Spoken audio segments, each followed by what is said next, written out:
I think what we have managed to do in the first 100 days is put together a government which is functional and which has a very, very good idea of what targeting in terms of strict economic targets, for example, in terms of the numbers of growth, the numbers of the different measures, the different metrics that we are using for the economy. But beyond that, I think that we still continue to enjoy that the unifying force that the elections became. And with that, what the promises that were made during the campaign, for example, that we bring the best and the brightest and we do not look at color in terms of political color, I think we have done that.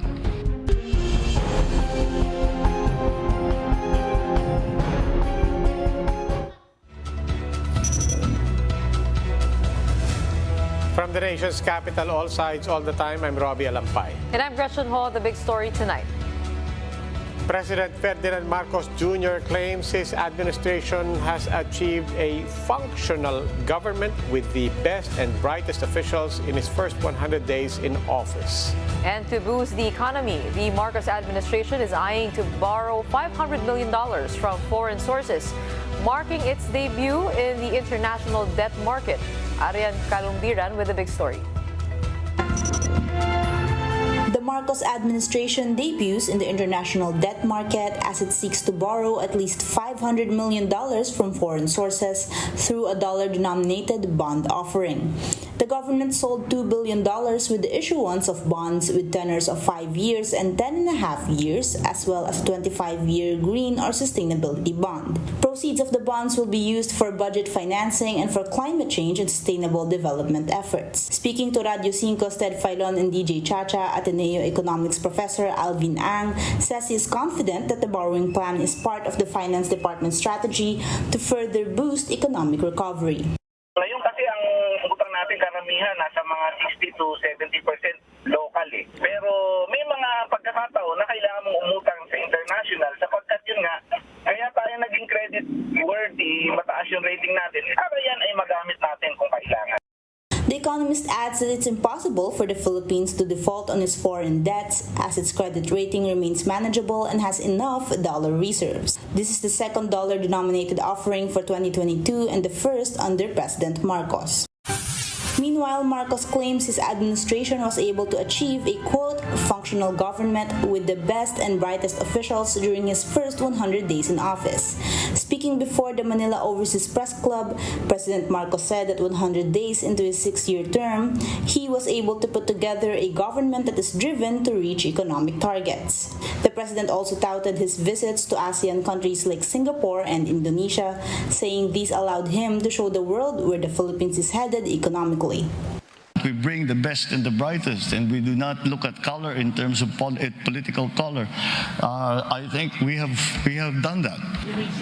To reach economic targets, President Marcos said his government has already started to address supply issues, specifically on sugar and fertilizer, by as early as his first 50 days in office. He says his government is also looking into non-traditional sources of these commodities, like Russia.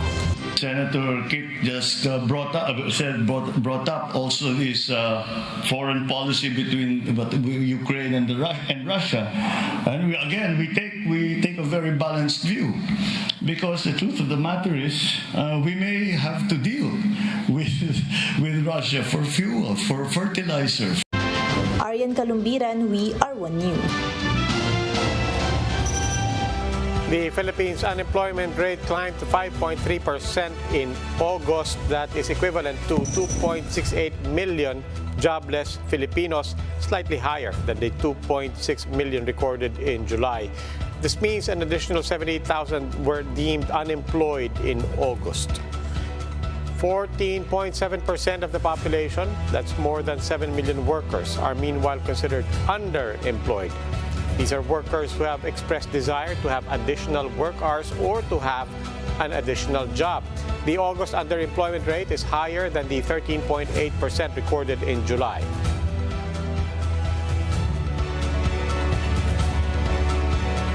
To talk to us more about the latest economic figures, let's welcome again on the show JC Punongbayan, Assistant Professor at the UP School of Economics. He's joining us via Zoom. Welcome to The Big Story, JC.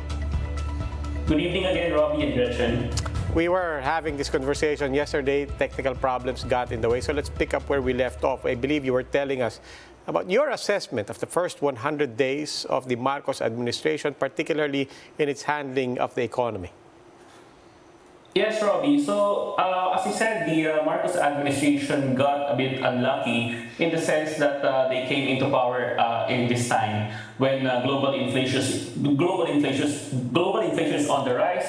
The probability of a global recession is very high. And supply issues are still not resolved here in the country. But at the same time, the Marcos administration is not helpless to address many of these issues. And the president is actually in a good position to address inflation insofar as food inflation contributes the most to overall inflation.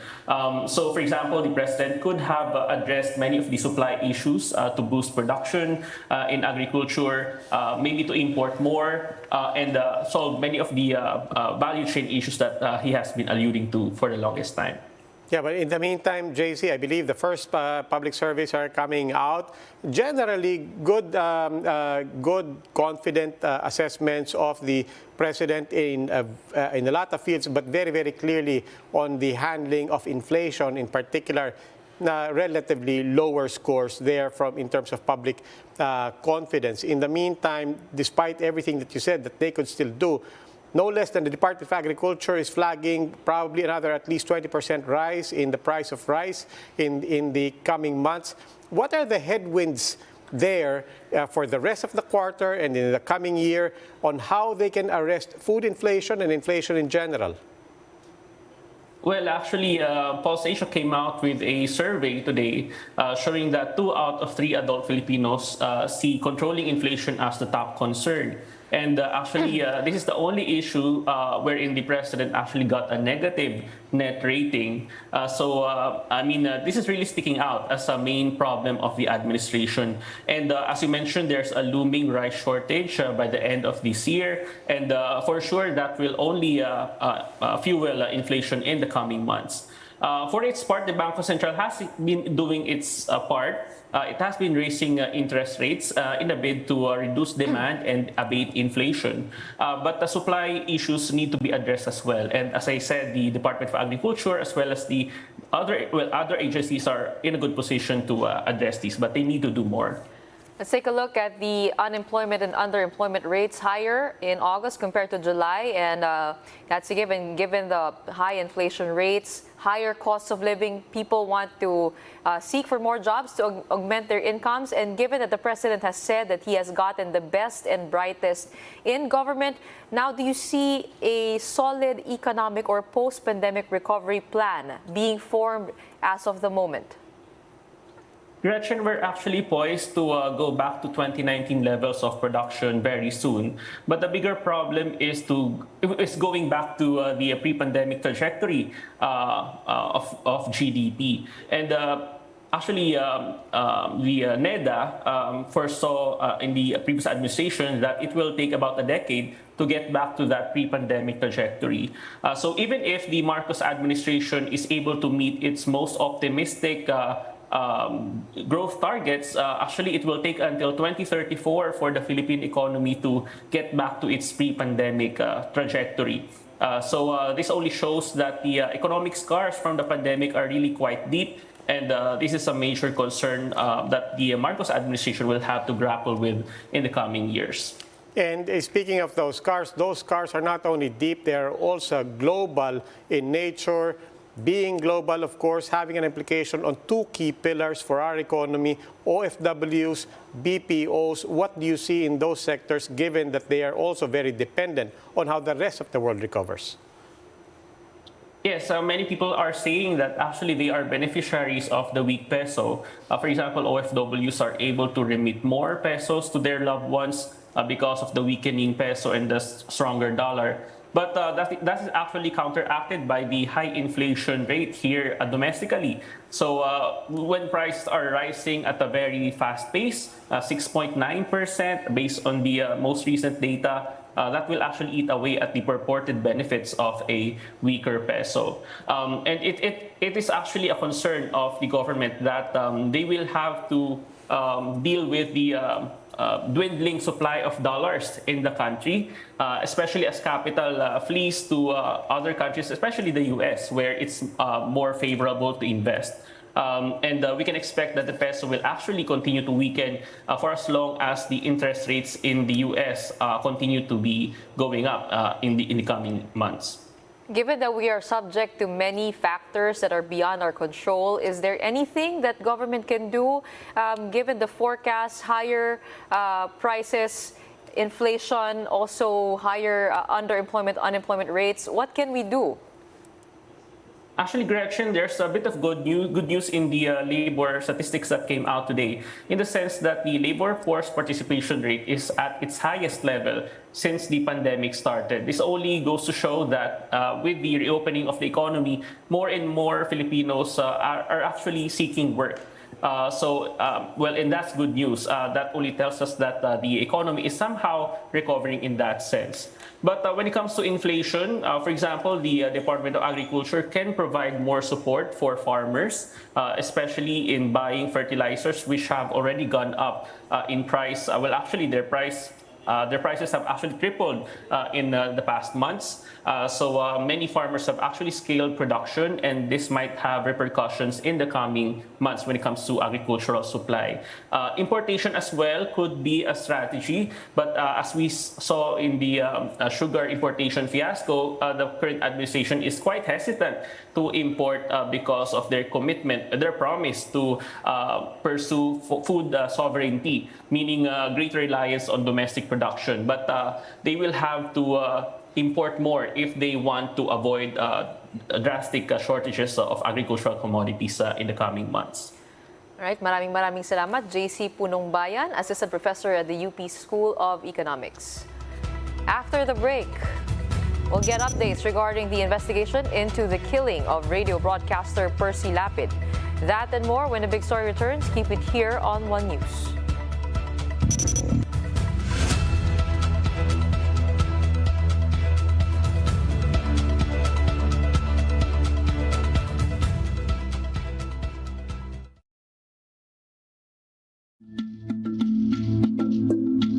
Healthcare systems around the world are experiencing a nurse shortage as many protest low wages and long hours. Others threatening to quit after years of working under the pandemic. That means governments are competing to attract talent from countries like the Philippines, the world's largest exporter of nurses. Elaine Torres is one of thousands of young Filipinos responding to the calls. She juggles a 6-hour commute 6 days a week to attend nursing school with the dream of working overseas for a better pay and lifestyle. I decided to enroll in nursing school since last year, 2021. I'm considering job overseas. I'm looking forward po in working in New Zealand. The shortage for nurses is on track to more than double from pre-pandemic levels to reach 13 million people globally. Countries are implementing initiatives to welcome foreign workers as quickly as possible. Germany aims to recruit Filipino nurses by offering to pay for travel expenses, language training, and helping find accommodation. Australia is increasing its skilled migrant cap by 35,000 to 195,000 workers, which includes nurses. There's a lot of changes po needed for me to work here in the Philippines. Healthcare system here is not as good as some other countries. The Philippines issued more than 11,000 nursing licenses last year, but it's still far from making up the potential shortage of 13 million.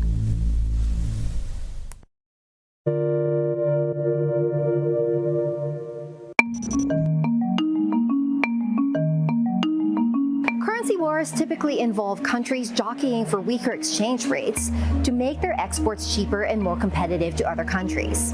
In reverse, countries want stronger currencies to fight inflation, make imports less expensive, and boost their spending power overseas.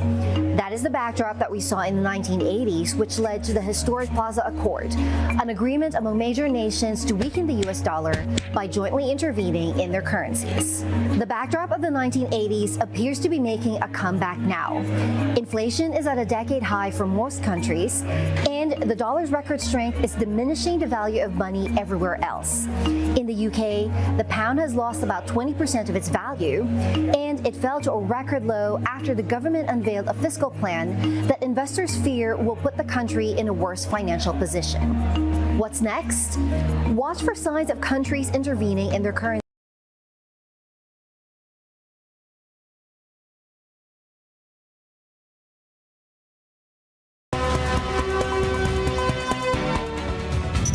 You're watching the big story here on One News. CCTV footage of the fatal ambush on veteran radio presenter Percy Lapid has been obtained by the Philippine National Police. Investigators are now reviewing the footage to try to identify the suspects. Justine Punsalang with a report. The dashcam footage from the vehicle of slain broadcaster Percy Lapid was released. In the footage, two assailants on board a motorcycle were seen tailing Lapid. A little later, they disappeared from the footage. It was then followed by a series of gunshots. The gunmen took a U-turn to flee from the scene. Lapid's vehicle, meanwhile, hit the car in front several times. Authorities are in the process of identifying the two suspects. Aside from the dashcam, authorities also obtained CCTV footages that could help in their investigation. Kahapon po, nakakuha na po tayo ng mga karagdagang CCTV footages na kung saan pinapagtagpi-tagpi natin kung itong ating suspect ay yung nakita natin dito sa CCTV footage. Kailangan po kasi ng enhancement dito ng ating anti-cybercrime group. So, in a few days siguro sa mga susunod na araw, medyo maganda po yung maging development. Currently, the police is conducting digital forensics on Lapid's phone. They are also cross-matching bullet slugs recovered from the crime scene. The National Bureau of Investigation will also conduct a parallel investigation on Lapid's killing. This morning, Executive Secretary Lucas Bersamin and Senior Deputy Executive Secretary Hubert Guevara visited Lapid's wake. They vowed to get to the bottom of the incident. President Bongbong Marcos also expressed concern on media security after the shooting. Inassure po ng ating Executive Secretary Bersamin sa kautusan po ng ating Pangulong Bongbong Marcos na ibigay po lahat ng suporta na kailangan ng pamilya. Lalong-lalo na po ang ating kapulisan na i-secure po sila at isolve po itong kasong ito. For News 5, Justine Punsalang, we are One News. President Bongbong Marcos has expressed concern over the killing of radio broadcaster Percy Lapid. Senior Deputy Executive Secretary Hubert Guevara said that he had been tasked to lead into the investigation of the fatal shooting. Meanwhile, in his speech before the Manila Overseas Press Club on Wednesday, Marcos vowed to support and protect media rights under his administration, citing his willingness to lend an ear and listen to all of their concerns. The president likewise urged the media to effectively communicate to the public the government's efforts and initiatives towards the country's development. Under my lead, we will support and protect the rights of the media as they efficiently perform their duty. Whatever difficulties we may encounter from this point on, the government will always be ready to lend an ear and to listen to your concerns and to answer all that you may want to know. Here to share the latest that they know on the investigation into the killing of radio broadcaster Percy Lapid, we have on the line Police Colonel Restituto Arcangel. He is the Southern Police District Deputy Director for Operations. Good evening and welcome to the big story, sir. Magandang gabi po. Good evening po sa lahat ng nakikinig sa programa nito.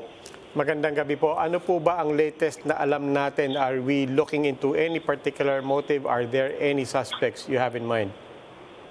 Sa ngayon ongoing po yung case conference namin dito sa Southern Police District. We have not come yet to the motives. Ang objective namin sa ngayon ay to identify yung dalawang suspects. So we keep on tracking yung available na CCTV along sa route na dinaanan ng victim. And at the same time, lahat ng avenue na pwedeng ginamit ng suspects kung saan sa tumakas ay tinitignan din namin yung mga CCTV namin. Ito pong mga nakikinig kay Percy Lapid, kilala yan na matapang na radio broadcaster at journalist. Meron po ba in the days prior to his death or maybe even the weeks, meron po bang mga nare-report na mga pagbabanta sa kanya? Wala pong na-report na pagbabanta sa kanya at kinausap din namin yung pamilya niya. Wala din daw nababanggit as to the threat doon sa biktima. Sino pa pong mga ahensya ang kasama nyo na nag-iimbestiga ngayon sa pagkapatay kay Mr. Lapid? Narinig namin yung NBI, may ongoing din na investigation. Yun lang ang narinig namin. Pero sa amin, sa kapulisan, doon sa Special Investigation Task Group namin, so nandun yung CIDG, nandun yung Intelligence Group, sa Forensic Unit, and Anti-Cybercrime Unit na tumutulong sa atin. Sa ngayon, kamusta po yung pamilya ni Mr. Percy Lapid? Meron din po bang additional security na naibigay po ang inyong grupo? Yung pamilya, kausap namin kaninang umaga at maliban talaga nagdadalamhati sila. So, okay naman sila. At nandun yung ating kapulisan. May nakatutok sa kanila na police designated as liaison officer doon sa kanila. At anything na pangangailangan nila ay nandun na yung ating kapulisan handang tumunggon sa kung ano mang pangangailangan nila. Colonel Arcangel, alam naman po natin there is such a thing as the Presidential Task Force on Media Safety. At dyan po sa task force na yan, it has been reiterated that SOP na as much as possible that when a journalist is killed, you proceed from the assumption that this was work-related. The attack was work-related. Does that apply to this particular case? Are you proceeding from that assumption first, that this was work-related? Lahat po ng konsiderasyon ay tinitingnan namin na posibleng dahilan kung bakit siya pinaslang. Meaning, kasama po yung nature ng trabaho niya. Okay. Maraming salamat po, Police Colonel Restituto Arcangel. Right after the break, we'll take a look into the transient home in Davao City, which is set to house hundreds of young cancer patients. That and more when a big story returns. Keep it here on One News.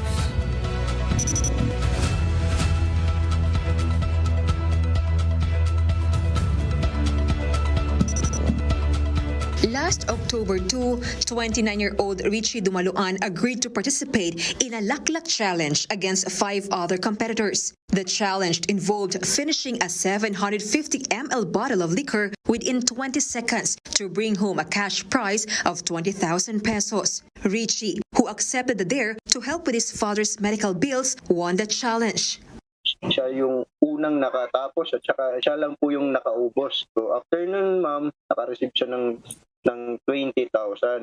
At saka sabi pa nga dun sa highlight ng misis niya na after ng tungga, inom nung sumigaw yung biktima na para ni kang papa. Kasi siya po yung sa mga rason, ma'am, bakit siya nag-join sa challenge na yon. Kasi dahil dun sa papa niyang may sakit. Para pong paggamot po ata ng papa niya. But a few seconds after claiming victory, Richie suddenly fell down and experienced a lockjaw. Richie's companions were able to bring him to the hospital, but by October 3, the victim was pronounced dead. The PNP is still finishing its investigation before releasing his official cause of death. But Richie's partner says he had a history of heart attack. Meanwhile, an expert says drinking too much is dangerous because it can lead to a coma and even death. Pwede nga nangyari kasi sa sobrang pagbilis ng inom niya, yung alak napunta sa lungs. Pwedeng ganon. Or pwede rin naman na sa sobrang dami, hindi nakaka-catch up yung liver mo na i-clear yung yung alcohol, kaya yon biglaan namatay or biglaan nag-collapse tapos hindi na naka-recover yung hindi na naka-recover yung utak.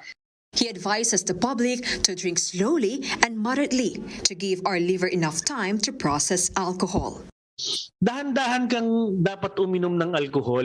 Namamatay na unti-unti yung mga nerves mo. So yung pain, na-tolerate mo na without thinking or without realizing na pinapatay ka na talaga ng alcohol.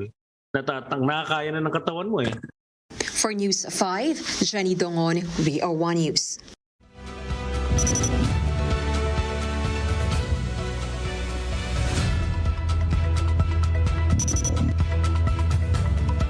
You're still watching the big story here on One News.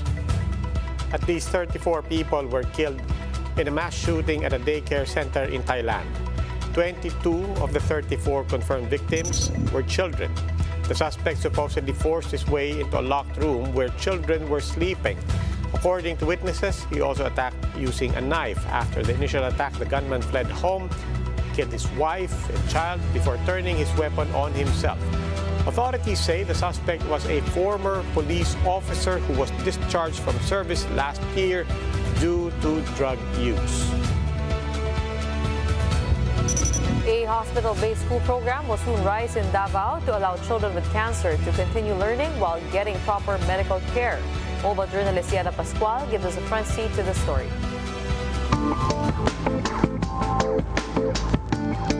There is no denying that children with cancer are experiencing a lot of hardships at a young age.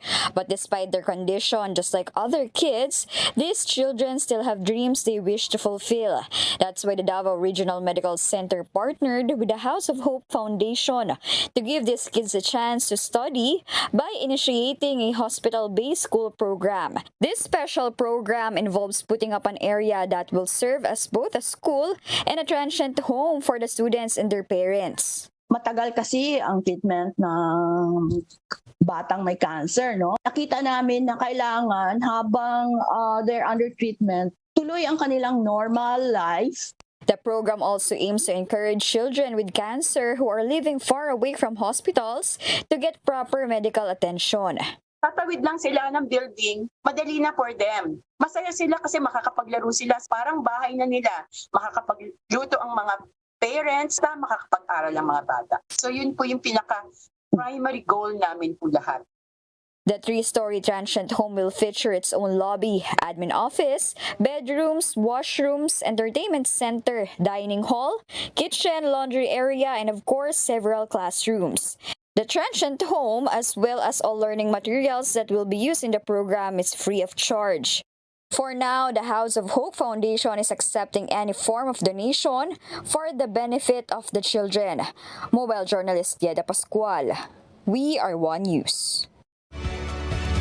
And that's the big story tonight. For more updates, follow News 5, the Philippine Star, and Business World Online. You may also log on to onenews.ph for more analysis. I'm Robbie Alampay. The big story is also available via Signal Play app. Make a free account now at signalplay.com and stream One News anytime, anywhere. I'm Gretchen Ho. Stay safe, Philippines. We are One News. All sides, all the time.